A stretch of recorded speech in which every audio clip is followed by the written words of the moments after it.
Hello, hello. Welcome back to Peak Northwest, an outdoors and travel podcast by the Oregonian and Oregon Live, dedicated to the adventure and exploration of our beautiful Pacific Northwest. I'm Jamie Hale. And I'm Chiara Profenna. Together we take you to some of the most beautiful and interesting destinations in our region, discussing where to go, what to do, and places to see. So today we're discussing running again. And you might remember a couple episodes ago where we talked to our coworker Jamie Goldberg about her Cascade Lakes relay experience. So now we're hopping back to our local version, Hood to Coast, which I am so psyched to be running this Friday.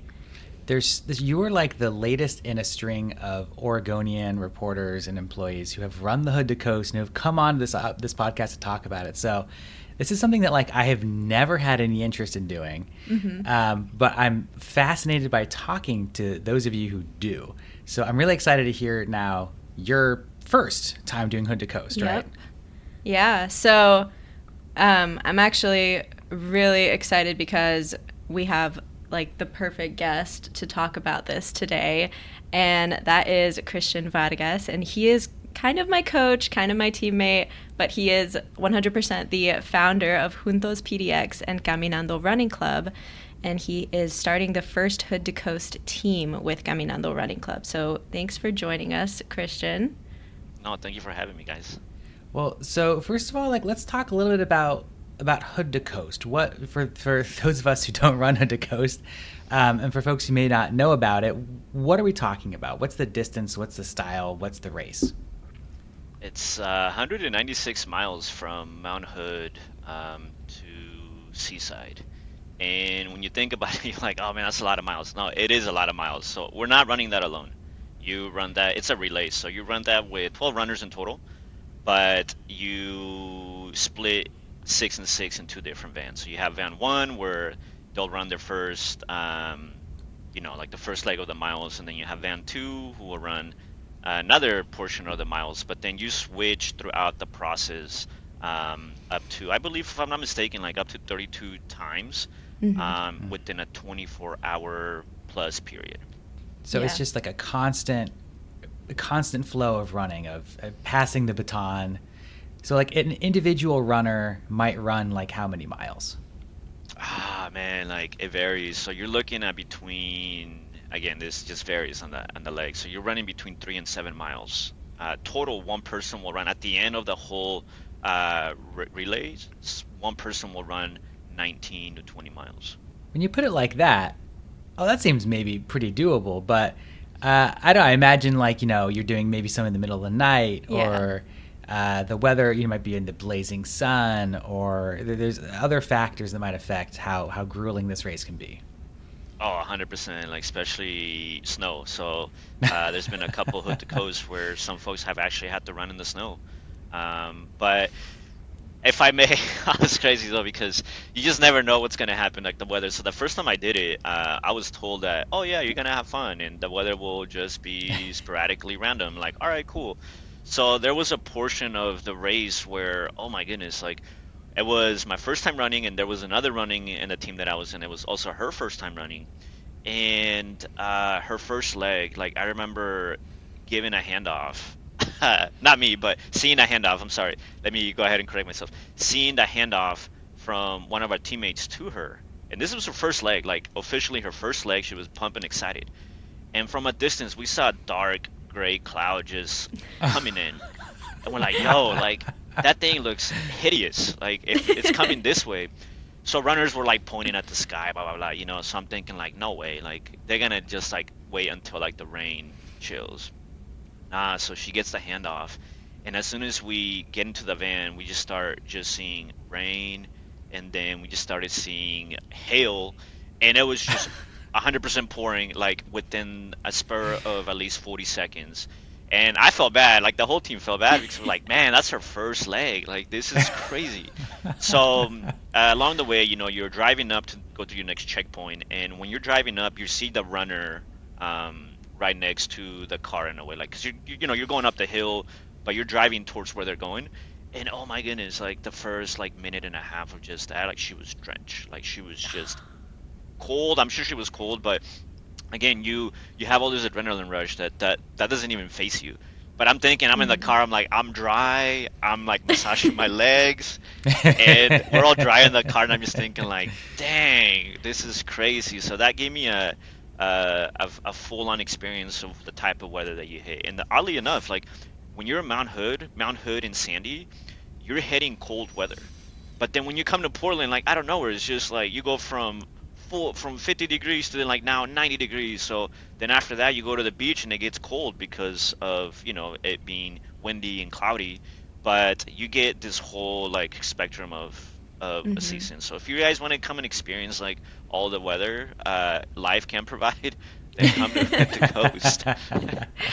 Yeah, it's kind of crazy because I was looking at the weather for this weekend and it looks like Portland's going to be like in the 90s, Mhm. and then we know it's going to be cold on top of the mountain. So I'm like, it's kind of going to be crazy. You're going to get like whiplash going from your first leg to your second leg, whole different experience for every single one. But I don't think it's going to rain, so hopefully it's a little bit better. Yeah. That's what we thought because we looked at so the team that I was win last year, they've had a decade plus in total, like 20, almost 20.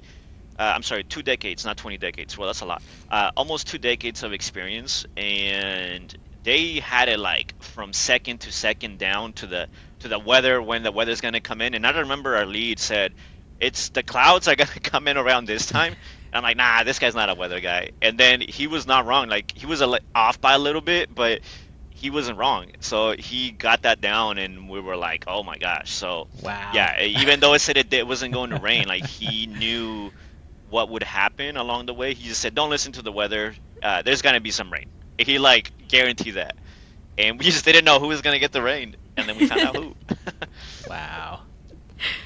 So, kind of like going back a little bit, I wanted to ask you to tell us a little bit about why you decided to start a Hood to Coast team in the first place. Oh man, so this is where I'm humbled like and excited to share this because I don't talk about this much, but it happened at my first Hood to Coast. You get the experience, yeah, it's running, but it's less about less about the running and more about the experience, the process. And for me, like I really started taking running seriously just in 2023. And in 2023, before that, I remember like working in some corporate sportwear brands, and then my design team was like, "Oh man, we're running Hood to Coast," and I always wondered like, what is that and what does that look like? And I did my research a little bit. I'm like, man, that's a lot of miles. That's a long distance. But then along the way, I'm like, man, that'd be cool to just kind of have that as a bragging right, like saying like I did it and one and over and done with, like I'm done. But as the more I started falling in love with running and starting to find out more about my body and what I'm capable of, I started to just kind of think about what if I ran hood to coast and I trained for it? What would that look like? And it wasn't until 2024 when I trained for 8 months straight, just preparing myself. I didn't have a team, by the way. I was just kind of like, hey, I'm on the bleachers. Coach, put me in when I'm ready. Like when you're ready, just let me know. I'll be ready. I just want to be prepared. And it wasn't until like the week of, literally this week, and there's a forum in Hood to Coast. This goes to everybody that's like looking for a team or a team looking for a runner. So there's a specific forum on Hood to Coast where you can actually look for a team and vice versa. So I went on and I'm like, all right, I just looked at the forum and oh my gosh, like there was like 40 teams looking for runners, and I'm like, whoa. I feel like the holy grail runner because you just submit one comment and then you just get all these messages from different teams like, hey, yeah, yeah, yeah, like we want you, we need you, like blah blah blah. So anyway, so that was like, oh man, like this is actually happening. Like, damn, like I'm actually going to make this happen. And then it wasn't until like my leg, when I had to run at midnight, and that was my first leg. Yeah, officially my first Van 2 leg. I was in Van 2 last year, and man, I remember like my first leg running at midnight. Like when I say it's just you and your thoughts, it's just literally you and your thoughts because it's dark. So the only thing that you Mhm. can see is people's vest from a distance, and they disappear. And if you watch scary movies, like this would be a moment where you kind of start kind of thinking about and reflecting on those scary movies and thinking like, oh my gosh, like somebody snatched that person. So that's and I share that because that's what I was thinking when I was going through this moment. I'm like, man, like just people just disappear, and then you see the lights go on further down the distance. You're like, oh, they're okay. But as you go through that process, like you're listening to your music, and then you take your headset, and it's nothing but the air, the wolves, and the owls and the crickets, like all of that, right? So you're like, oh my gosh, like I'm really running through this freaking mountain alone with people behind me and some people in front of me. But I got emotional, and like I started asking myself like, why am I doing this? And along the way I'm like, oh man, after I asked myself why I'm doing this, I thought, I'm like, man, that'd be cool if I start a hood to coast team for our Latino community. Like I wonder what that would look like. And so literally that time, my first leg running at midnight, thought about this, and then during this time that the running club was just kicking off, and then boom, next thing you know, here I am telling you guys why decided to just kind of start a, not kind of, decided to start a Hood to Coast team through Caminando Running Club. Wow, that's I love that story. I love the inspiration, finding it there in the silence of the dark. I mean, that it seems like such a wild experience to be out there just alone with your thoughts. Such a, I mean, I know just like when I go solo hiking sometimes, the thoughts start coming up and spiraling. It's a great place to do thinking, and a great inspiration it seems. Whenever you do anything out in the middle of the forest somewhere, like there's just part of you that's just left behind. Like you Mm-hmm. leave an old version of you back there that you just don't come back with. And when you Mm-hmm. do that, you become a new person. You kind of shed skin. That's how I felt when I did Hood to Coast.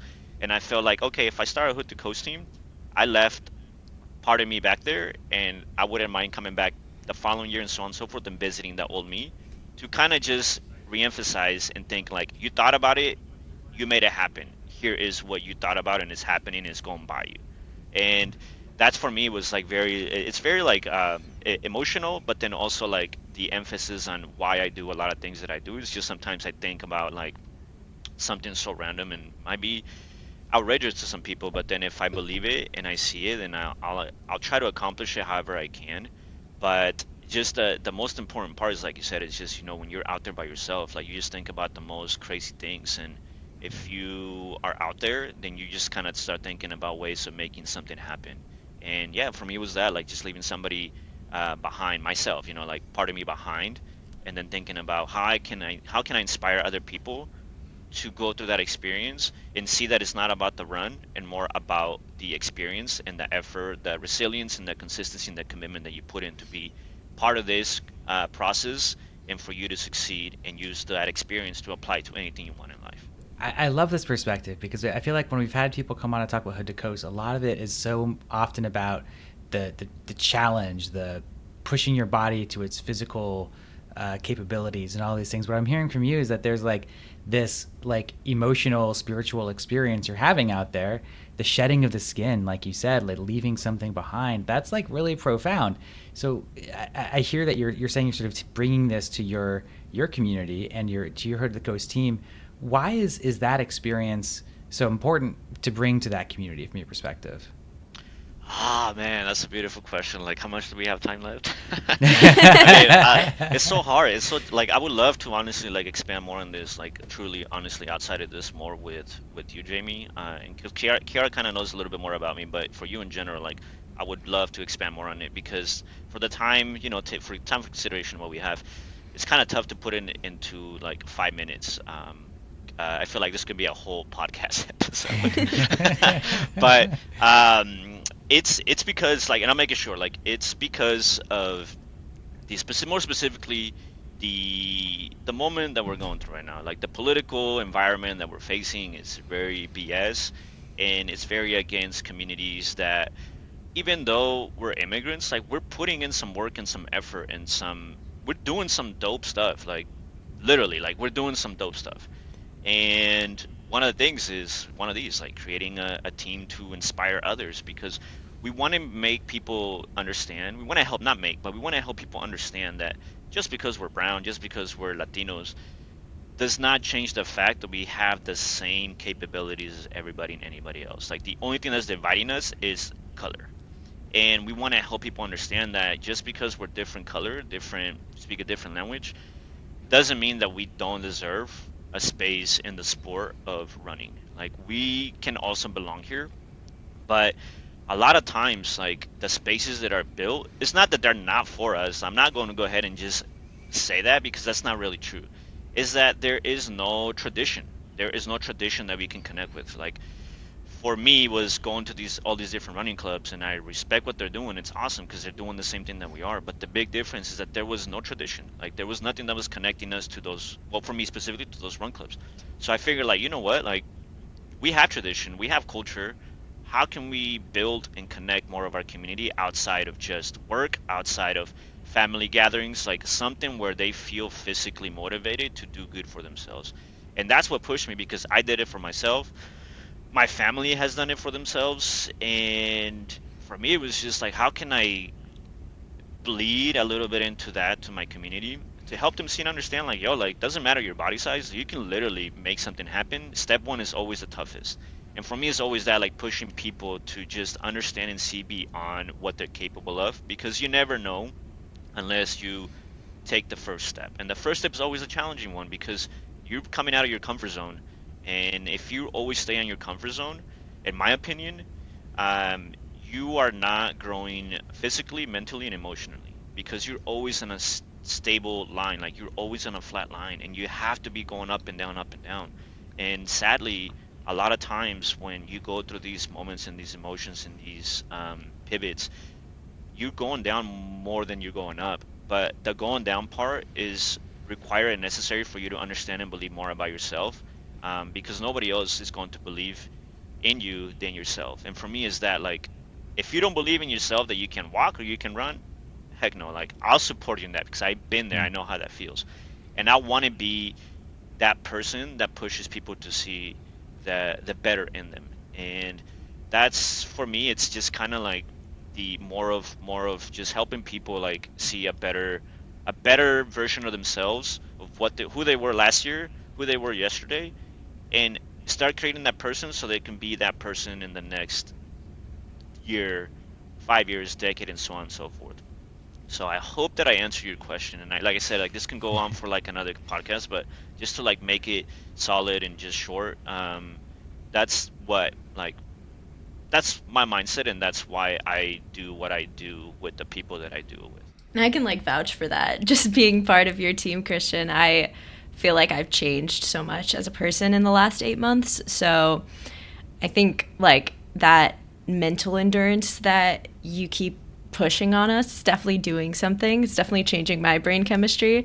But I think for like everybody on this team. So you put together a team from Caminando Running Club. Just kind of a little bit of background is you did kind of a lottery system where you picked people, and I was one of the people that was chosen as an alternate. So we've been training the last 8 months together.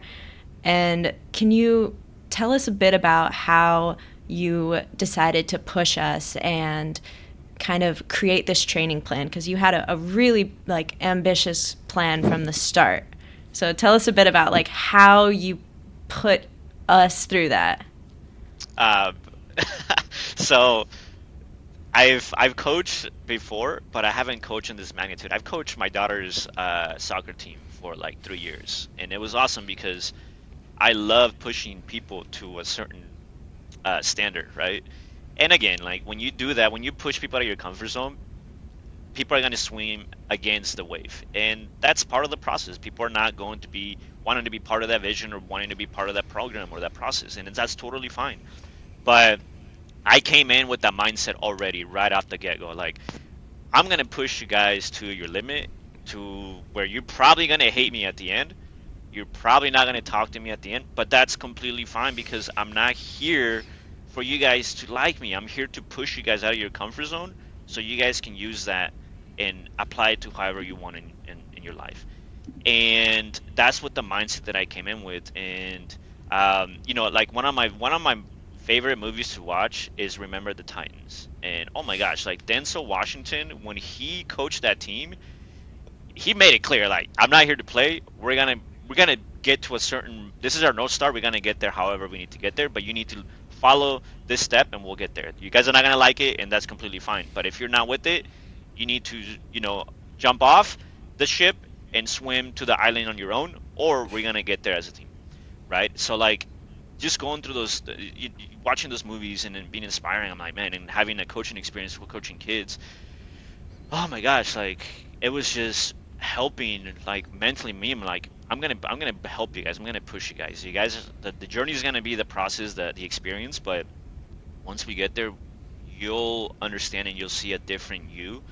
But the work ethic, this is my first time coaching, dang, like 12, 11 adults, and it's interesting because we're all kids on inside of big bodies, and there's different learning mechanisms, different learning styles, and how do you help people not connect with the vision completely, but see the vision? Like if you see the vision, then you know that there's a goal, and that was my goal. Like we hood to coast is our goal. Like that's the ultimate goal. But the reality is less about the goal and more about the experience. Like how do you get there? By pushing you, by waking up at, as you know, by waking up at 3, training you guys to wake up at 3 a.m., training you guys to wake up at 4 a.m. so your bodies can adjust to what it feels like to run at midnight, because we're gonna have to do that. And it's tough, like, because you're bringing in this idea of running. It's no longer running, it's now it's a lifestyle. Like now you're like, man, like I have to continue to make this a lifestyle. And for me, was that like, how can I help you guys turn running into a lifestyle on your own? Because after Hood to Coast, I'm not gonna be there. You guys are gonna use that experience and do whatever you want with it. But what you did throughout the process is what's going to determine how you carry on that idea of being prepared for not just running but for anything in life. So for me, just creating like um, a training plan was more about pushing you guys to that uncomfortable moment, and then also mainly like helping you guys breathe, because breathing is like the number one piece of information in the, just like the first piece that you need to learn in order for you to run at a certain capability. And for me, it was just focusing the first 3 months on helping you guys breathe, and it was challenging, but we managed to like now push people to understand how breathing works. And then also with our other assistant coach, Leslie, shout out to Leslie, who's also now like was helping with speed drills. And so like now we have the breathing and the speed. How you use those is will be determined the day of a Hood to Coast this weekend. Wow, I feel like this is a really cool opportunity. We have like coach and teammate here on the podcast. So you're talking so much about like your process coaching. And Chiara, I'm curious now, especially as we're kind of getting up to the race day, how has that experience been training under this method, and how are you feeling about all of this?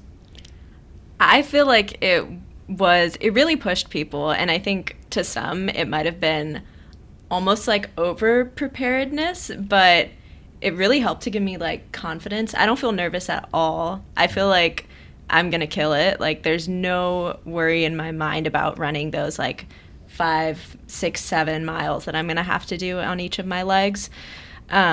All the stuff that we did really like got us into like both like peak physical condition, but also peak like mental condition. Like a lot of it is like that mental endurance and being able to like push yourself through it, because being with a team, training together as a team, made it like impossible to quit, you know? Like you don't get that option because you're here with this whole team of people that we're all doing this together. So it really creates an environment where you feel comfortable, you feel safe, you feel like you can, you know, push yourself, and it does give you like that last little bit of motivation to, you know, get all of those runs done, finish strong, finish every drill strong. Like whether it's like racing people during drills or like just trying to get that last little bit on the track, like there's people always like cheering you on, and that's the best thing about having this team dynamic. Is I wouldn't have gotten that if I was just training alone. It's like so important to have those people there, and through like every little interaction that we did, because we did stuff outside of training, obviously we have like little team bonding nights and things like that. That's also just so important for creating like this confidence, this like capability, and like a strong foundation for the team. So I think it all worked. I was pretty happy with it. I was very happy to be a part of it. Thank Yeah, you.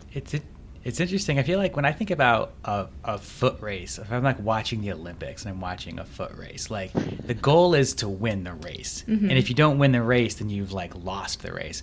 But when I hear people talk about hood to coast or relays or kind of running in general, the goal is not always about winning. And it kind of seems like with hood to coast, I mean, there's teams that do that, I'm sure, like these like professional teams.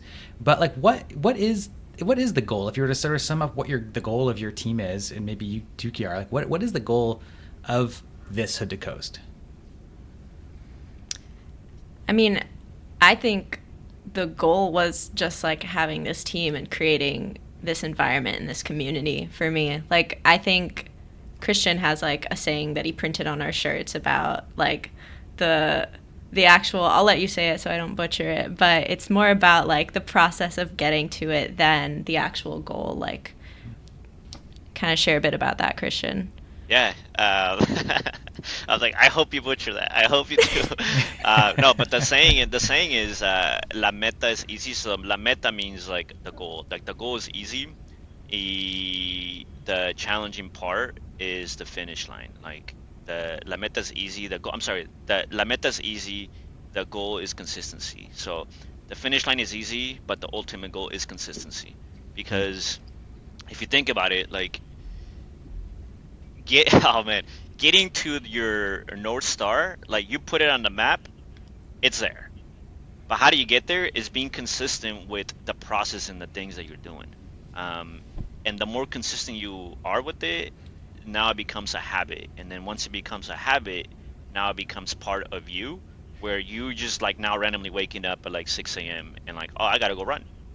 And when you see people running, you're like, dang it, I feel like I need to go run with them. So like, it's that consistency that becomes part of your system, part of your DNA, and we all have that. We just haven't really had maybe the opportunity or maybe the people in our lives to really introduce us to that. And I want to be that person that helps people introduce them to what consistency looks like from a outside perspective to help people just be committed. Because one of the three other values that we have for Caminando Running Club, aka CRC, is commitment, resilience, and consistency. And that's it kind of leans on like when Chiara, you answer like what the ultimate goal for you is. For me personally, and for CRC in general, is those three values. Like we want to help people understand those three values and take them whatever you can, whatever you want with whatever you want to go with those values. And it's less about, like I said, hood to coast, finish line. It's more about those values and like helping people understand that and believe in themselves that, oh my gosh, like I did this, I can do a lot more moving forward. So that's why those words are on those shirts. La meta is easy. Um, the challenge is consistency. Well, with hood to coast right here about to happen, what are the last few things that are bouncing around your minds as you prepare to finally do this big race you've been preparing for? I'll let you start, Chiara. I honestly, I'm just excited to experience it. I feel like I'm very, like, I feel prepared. I don't feel nervous about it really. I'm sure I'll feel nervous when I'm like in the van about to run, but I know that I'm as ready as I'll ever be to do it. So I think it's more so like logistics, like making sure you have everything in the van, making sure you've got like you're eating right, you have the right nutrition throughout. So I think those are like the last few things on my mind, is like making sure that we're going to be like successful in those few things. We're not going to like run out of food or water, and we're going to have like all of the equipment that we need, like the light up vests and the headlamps. There's so much stuff you need to like keep in mind logistically. So that's like that's what I'm thinking about mostly. That's what's interesting is that for me, like I was thinking about that last year when I first ran it. I was like, I kind of overpacked. But this year, I'm more focused on driving the team because I'll be one of the drivers. And I've heard through some friends that ran Hood to Coast and last year too that there's been some drivers where they left the runner behind and they had to circle back like an hour to 2 hours back to pick up the driver because of the way they were driving. I don't want to be that driver. I don't want to be leaving anybody behind. So like I'm excited, but I'm anxious about it because I'll have a co-pilot with me. Shout out to Rogelio, and Rogelio and I will be driving the van. But I'm just like, man, like I'm good at driving, but I just don't know what what that's going to look like for me for the first time. Even though last year I was paying attention to our co-pilots, how they were maneuvering and whatnot.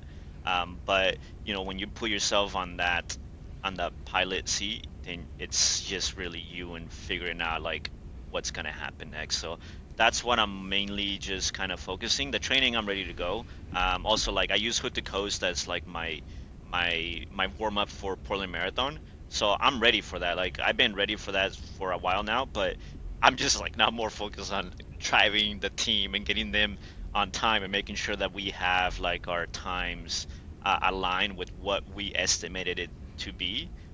So the closer that I get to that, the merrier. But that's what I'm focusing on right now, just making sure that I get the team there on time. Well, so I understand you're planning to create another team for 2026. Already looking ahead to next year. Do you already have like some idea of how you might do things differently, or do you have any ideas of Yes. is like your method this year? Is it like solid? Are you like, let's just keep things going, keep that consistency going, or how are you sort of thinking about next year? Man, I feel like you're part of the team. You're just wondering like what's gonna happen next year. No, there's it's definitely gonna be different. I learned a lot, and definitely going to use some of the learnings to, of course, make things better. I mean, as you should. If you're not using insights to make things better, then why are you gathering insights? So for next year, this year we had pre-selected 12, not pre-selected, but we selected 12 runners right off the bat. So like the first 12 names that came out of the hat, those were the first 12. But this coming year, again, like it's gonna be different. Where instead of selecting the 12 right at the back, we're going to select some names, and then we're gonna train everybody to get to that point. And when you get to that point of showing your training and what you've learned, then people will compete for their spots for the top Mm. 12. Even I'm going to be competing for my spot. It'll be easy for me to be like, oh yeah, like just because I'm the founder, I'll get in there. Nah, like I'm going to compete for my spot as well. So it's a fair playing ground for everybody. So we're gonna train people in the team, and then once our, let's say like 20 names, let's say we select 20 names, all 20 people will be competing for their spot, their seat in the team, and those will be our 12 runners. But ultimately, though, like for like a long-term vision, I definitely, because we have a recreational team, which is the one that we're doing for fun. But fun turns into competition down the road without whether you like it or not. You just mentally do it. But I want to in 2027. My goal is to have a recreational team and then a competitive team. I think it would be pretty awesome, pretty ambitious to have Caminando Running Club and um, maybe record settings down the road, right? But like have our name in the competitive team times. I think that's humbling, and that would be put a more emphasis on what we do. But then also, like I said, have a recreational team and a competitive team. But for next year, though, just 2026, I can confirm that there's going to be some new things happening, exciting new things. But one of the things is that we're not going to guarantee 12 names, because then that does get a little messy down the road. I learned that. But through the process of next year, there will be some names selected this year, so then we can all train together and then compete for our spots close to the coast 2026. Yeah, I'm excited for the possibility to possibly be a part of teams in the future. I think I'm gonna, this experience has been great, so I'm gonna keep doing it any opportunity I get. So And then one of the things like that I want to just go ahead and say is like shout out to our sponsors, man. Like they helped us out extremely with services and then some monetary value to help us get there. And man, like without their support, this would be a really challenging. Doing it yourself is one thing, but then when you create a whole team and then you start looking at the what it takes to get there, like oh my gosh, like it's challenging. Like it literally, like for anybody wondering like, oh, how much does it cost? It's $2,400 for just you to just put your name in, and if you get selected you pay that money, right, with Hood to Coast. But then for us as a team, man, it costs like $5,100. Like that's a lot of dough if you think about it, Wow. just to go running and train people. But it's an 8-month training plan where we are. Some people say like, man, you should be charging more. I'm like, well, bro, like it's not about like charging. We'll get there, but it's more about providing the services at a affordable cost. Because I don't want cost to be a barrier for people to participate, and that's why a lot of people don't participate in things because cost is a barrier. Well, I'm so excited for you both to go on this journey, this Hood to Coast experience. Thank you so much for coming on and talking to us all about it. Really appreciate your perspective, and gosh, well, good luck to you both. Thank you, Jamie. Thank you, Chiara. Well, folks, that will do it for us for today. Until next time, you can watch our videos on the Oregonians YouTube channel and view all of our travel and outdoors coverage on OregonLive.com/travel, as well as hereisoregon.com. Please leave us a rating or review if you enjoy the show, and if you want to support this podcast as well as our local journalism, please consider a subscription to Oregon Live. You can find the details at OregonLive.com/subscribe. Also, if you're a fan of the show and you're interested in potentially sponsoring it, you can get in touch with our marketing people at advertise@oregonian.com. This episode of the show was produced by me alongside Jamie Hale, Teresa Mahoney, and Vicki Connor.